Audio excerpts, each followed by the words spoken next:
Assalamualaikum.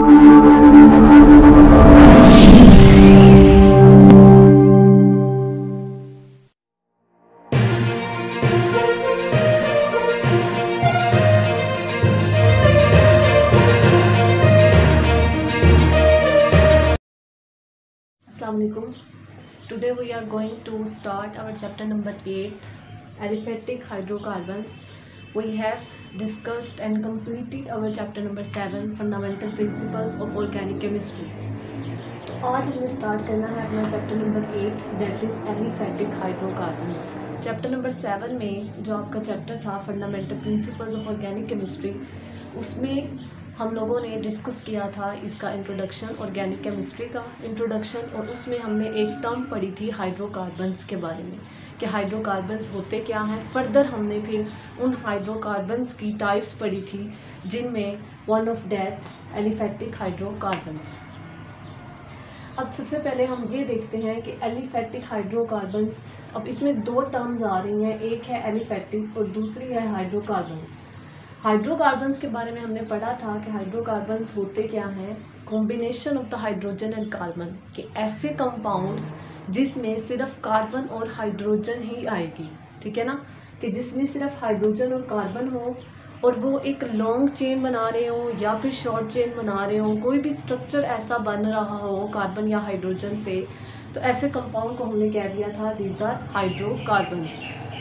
This is the combination of two words, hydro and carbons, mean hydrogen and carbons।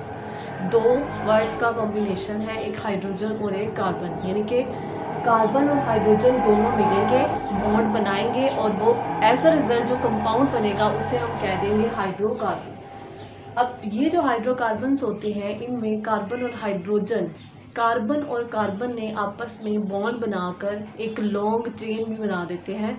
ये हमने features में पढ़ा था hydrocarbons के, ऑर्गेनिक कंपाउंड्स के बारे में जो हमने पढ़ा था, तो उसमें हमने उसके फीचर्स में उसकी जो करैक्टरिस्टिक्स हमने डिस्कस की थी, उसमें हमने एक प्रॉपर्टी डिस्कस की थी कैटिनेशन, कि कैटिनेशन क्या थी, सेल्फ लिंकिंग प्रॉपर्टी थी कार्बन की, कि कार्बन अपने ही साथ मिलकर एक से ज़्यादा बॉन्ड बनाता है, मतलब कि वो एक अपने ही साथ मिलकर फर्दर वो एक लंबे लॉन्ग चेन बना देता है, कम्प्लेक्स कंपाउंड बनाता है जितने मर्जी लंबे, तो उसको हमने कह दिया था that is the property of catenation. For example, अगर मैं कोई भी एग्जांपल ले लेती हूँ किसी भी हाइड्रोकार्बन की, जैसे कार्बन ने ही कार्बन के साथ बॉन्ड बनाना है, तो ये इस तरह से, ये ठीक है, इसको हमने नाम दे दिया था कैटिनेशन की प्रॉपर्टी के, कि कार्बन ही, ऊपर भी कार्बन हो, इधर भी हो, इधर भी हो, इधर भी हो, इधर भी हो, तो ये क्या इसकी प्रॉपर्टी होगी, कैटिनेशन की प्रॉपर्टी होगी, सेल्फ लिंकिंग प्रॉपर्टी, कि अपने ही एटम के साथ मिलके वो फर्दर बॉन्ड बना रहा है और एज अ रिजल्ट एक लार्ज कंपाउंड बन रहा है, कम्प्लेक्स कंपाउंड बन रहा है, तो इस प्रॉपर्टी को हम नाम दे देंगे कैटिनेशन का। तो हाइड्रोकार्बन्स की एक प्रॉपर्टी थी कि कैटिनेशन का फिनोमिना करता है ये।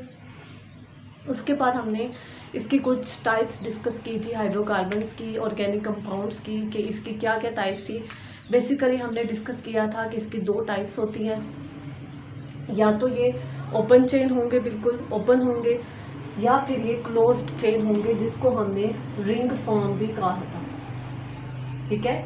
इसको हमने एलिसाइक्लिक का नाम भी दिया था और इसको हमने साइक्लिक का नाम दिया था, मतलब कि इसमें कोई भी साइकिल नहीं बना होगा, कोई भी रिंग नहीं होगा ओपन चेन में, जबकि क्लोज्ड चेन में क्या होगा कि रिंग की फॉर्म में आ जाएंगे। जैसे हमने वहाँ पे एरोमेटिक कंपाउंड्स के बारे में डिस्कस किया था, बेंजीन रिंग डिस्कस किया था, इसी तरह 5 कार्बन वाला रिंग्स डिस्कस किए थे।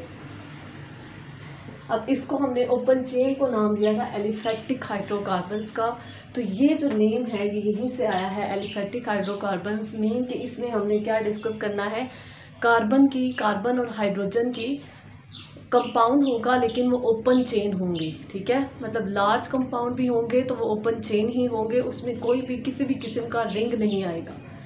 और इसकी फर्दर हमने फिर ये भी डिस्कस की थी कि ओपन चेन की फर्दर दो टाइप्स होती हैं, सैचुरेटेड और अनसैचुरेटेड।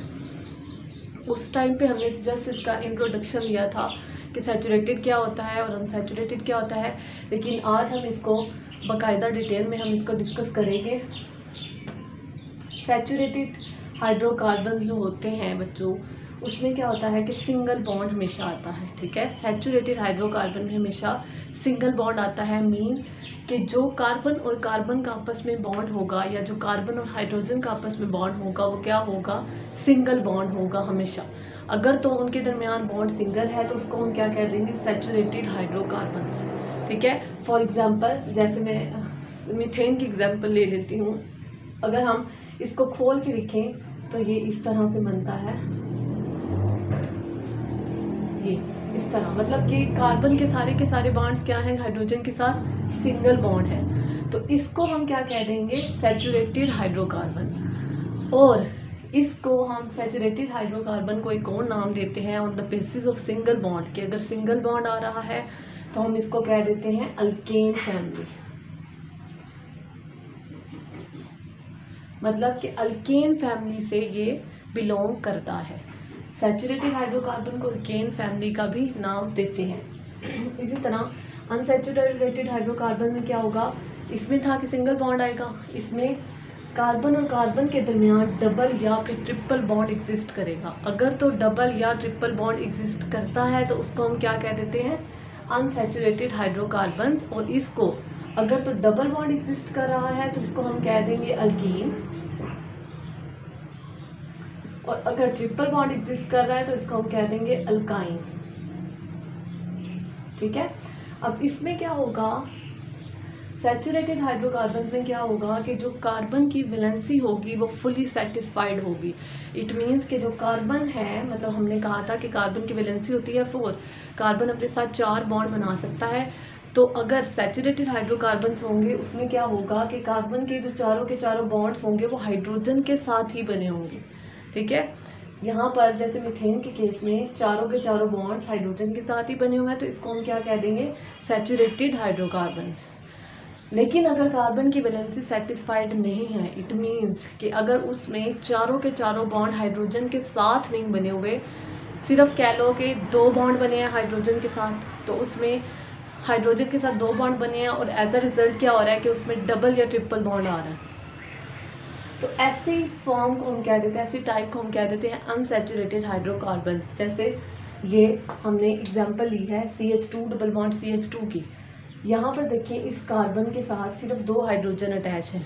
ठीक है, बाकी 2 हाइड्रोजन अटैच नहीं है। अगर तो इसके साथ चारों के चारों हाइड्रोजन अटैच होते इसकी तरह, तो हम इसको कह देते डेट इज सैचुरेटेड हाइड्रोकार्बन। लेकिन अब इसमें क्या हो रहा है कि इसकी कार्बन की ना इसकी वैलेंसी सेटिस्फाइड है ना इसकी वैलेंसी सेटिस्फाइड है, तो इस फॉर्म को हम कह देते हैं अनसैचुरेटेड हाइड्रोकार्बन। और अगर डबल बॉन्ड एग्जिस्ट कर रहा है तो उसको कह देंगे अल्कीन फैमिली, और अगर ट्रिपल बॉन्ड एग्जिस्ट कर रहा है तो उसको हम कह देंगे अल्काइन फैमिली। ठीक है, तो ये था इसका जस्ट इंट्रोडक्शन।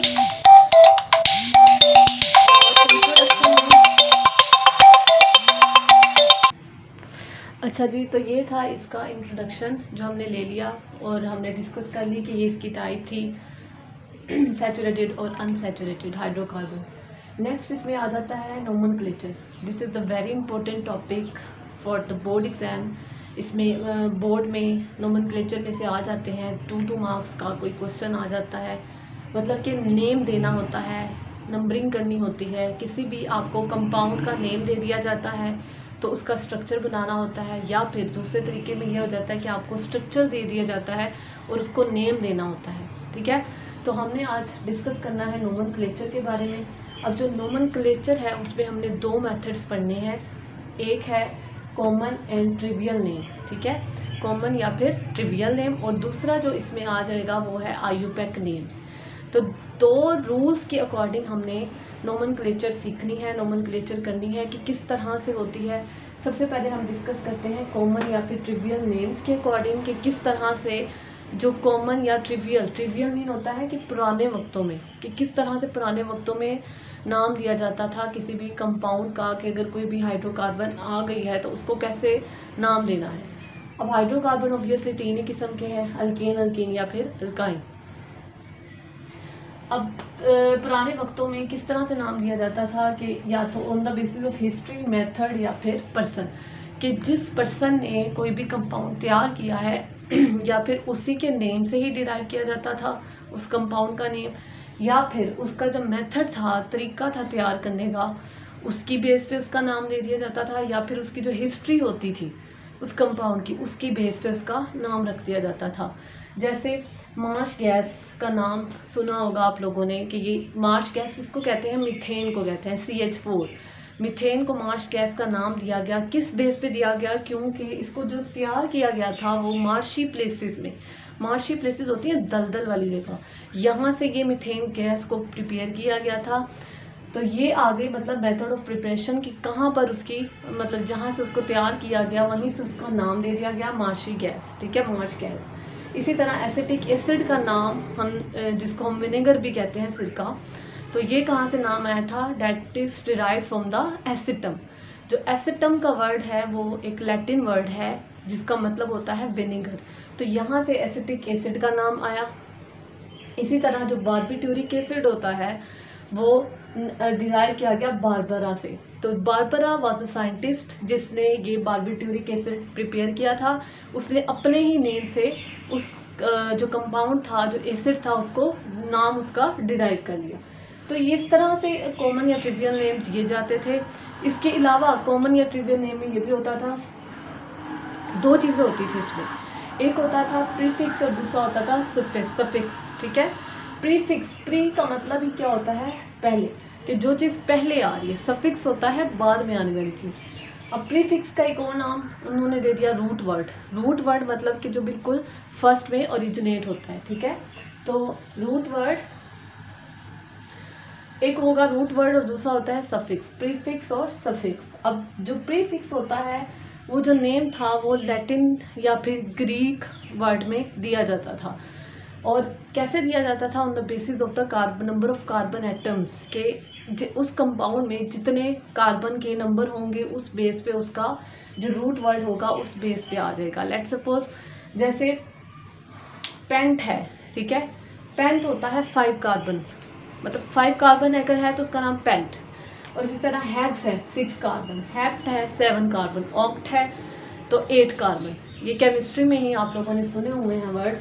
तो ये जो थे ये इसके रूट वर्ड्स थे, प्रीफिक्सेस थे, और ये इनको लैटिन या ग्रीक वर्ड्स में इनको यूज़ किया जाता था। इसी तरह इनके बाद ये आगे प्रीफिक्स के पहले ये आना है on the basis of number of carbon atom. उसके बाद सफिक्स जो लगता था वो सबके साथ सेम सफिक्स लगता था, एक ही किस्म का, दैट इज एन।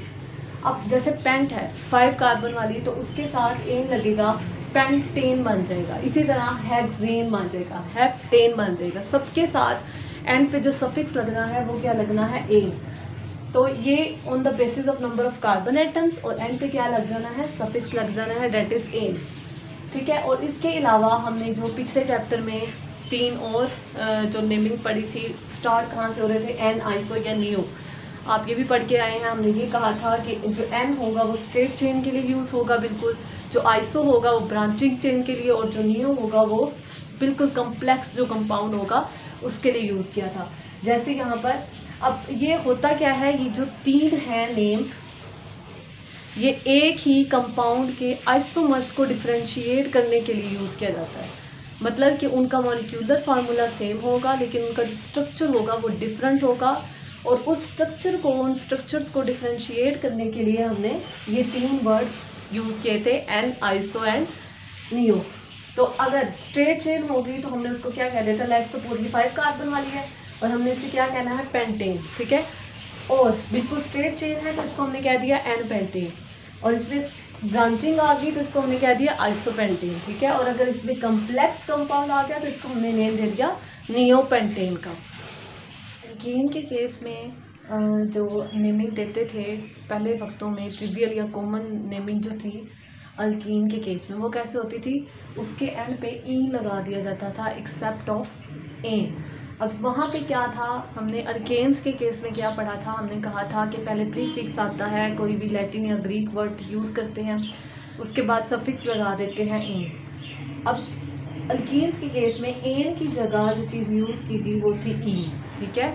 और वहाँ पर क्या था, या फिर एन यूज़ किया गया या फिर वाइडीन, ऐसे ठीक है।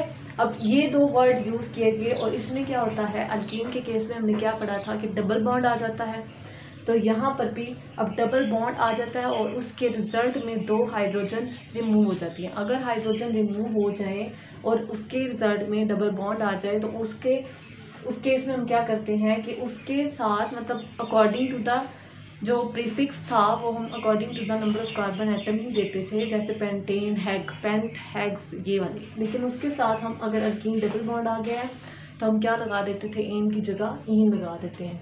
जैसे अब यहाँ पर CH2 double bond CH2, 2 carbon है 4 हाइड्रोजन है, ठीक है। तो इसमें हमने वैसे अगर हम अल्केन के केस में ही पढ़ते थे, क्या था, CH3 सिंगल बॉन्ड CH3 और उसको क्या नाम दिया था, दैट इज़ ईथेन, ठीक है। तो ईथेन था नाम उसका। अब हमने क्या करना है कि इस एन को हटा देना है या फिर हमने यहाँ पे ईन लगा देना है, इथीन या फिर इथाइलिन, ये वाइलिन लग गया, या फिर हम इसको इथीन कह देते हैं। इसी तरह प्रोपाइलिन, इसी तरह ब्यूटाइलिन, इसी तरह मेंटाइलिन एंड सो ऑन। अब जो आयुपैक नेम्स थे वो किस तरह से देते थे, आयुपैक नेम, इसकी एब्रीविएशन क्या है, international union of pure and applied chemistry.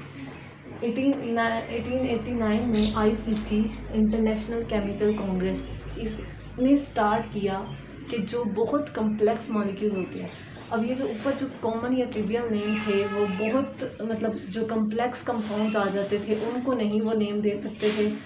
वो सिर्फ ये था कि मतलब 2 डेका मतलब 12 कार्बन्स 13 कार्बन्स तक दे सकते थे, लेकिन जो बहुत ज़्यादा कार्बन की अमाउंट आ जाती थी तो उसको नेम देना बहुत मुश्किल हो गया था। तो उसके लिए ICC यानी इंटरनेशनल केमिकल कांग्रेस ने 1889 में मतलब स्टार्ट किया उनको नेम देना। यहाँ से उसकी शुरुआत रखी गई कि किस तरह से बड़े बड़े मॉलिक्यूल्स को, कम्प्लेक्स मॉलिक्यूल्स को नेम दिया जा सकता है। फिर 1892 में एक रिपोर्ट बनाई गई जेनेवा में, जेनेवा एक शहर का नाम है, वो रिपोर्ट बनाई गई। उस रिपोर्ट में उन्होंने उसकी जो कंपाउंड्स थे उनको नेमिंग स्टार्ट की, लेकिन वो जो रिपोर्ट थी वो इनकम्प्लीट थी। उसके बाद 1930 में IUC international union of chemistry, एक डिपार्टमेंट था केमिस्ट्री का, इन्होंने एक रिपोर्ट बनाई। उस जो उन्होंने रिपोर्ट बनाई थी जो 1892 में बनाई गई थी वो इनकम्प्लीट थी, उसी को ही उन्होंने मॉडिफाई किया और उसको नाम ले दिया लीग रूल्स का, उस रिपोर्ट को। उसके बाद 1947 में IUPAC international union of pure and applied chemistry, ये जो अदारा था इसने एक सही एग्जैक्ट मॉडिफाइड रिपोर्ट दी जिसके अकॉर्डिंग जो बड़े बड़े कम्प्लेक्स मॉलिक्यूल्स थे उनको नाम दिया गया। अब इसका जो ये डिपार्टमेंट था इसने एक रूल रखा, इसने एक अजम्पशन रखी, उस अजम्पशन को लेकर, उस बेसिक को लेकर उसने मतलब नेमिंग देना स्टार्ट की। क्या बेसिक थी उसकी, each different compound should have a different name, के हर डिफरेंट कंपाउंड का एक डिफरेंट नेम होगा, ठीक है। अब इसके बाद आ जाता है नोमेनक्लेचर ऑफ अल्काइल ग्रुप। अब अल्काइल ग्रुप होता क्या है, पहले तो हम ये देख लेते हैं, removal of 1 hydrogen from the alkane, कि अगर आपके पास कोई भी अल्केन है और उसका स्ट्रक्चर एज सच है, अगर आप उसमें से एक हाइड्रोजन रिमूव कर देते हैं तो उसको हम कह देते हैं अल्काइल ग्रुप, ठीक है। और उसको हम रिप्रेजेंट करते हैं YL से, कि एंड पे हम YL लगा देते हैं और उसको कह देते हैं अल्काइल ग्रुप। जैसे CH4 है फॉर एग्जांपल, इसमें से एक हाइड्रोजन निकाल दिया तो इसको हमने क्या नाम दे दिया, मीथेन था ना इसका नाम, तो एंड पे क्या लग देगा, मिथाइल। इसी तरह CH3 था, इथेन नाम था, तो इसमें से एक हाइड्रोजन निकाला तो क्या लग गया, इथाइल। इसी तरह CH3 प्रोपेन नाम था, इसमें से एक हाइड्रोजन निकाला तो क्या लग गया, प्रोपाइल ग्रुप। तो ये थी नोमेनक्लेचर ऑफ अल्काइल ग्रुप। इसके बाद हमने जो डिस्कस करना है वो हमने अल्केन्स, अल्कीन्स और अल्काइंस तीनों की हमने नोमेनक्लेचर एक सही डिटेल में डिस्कस करनी है इंशाल्लाह नेक्स्ट लेक्चर में।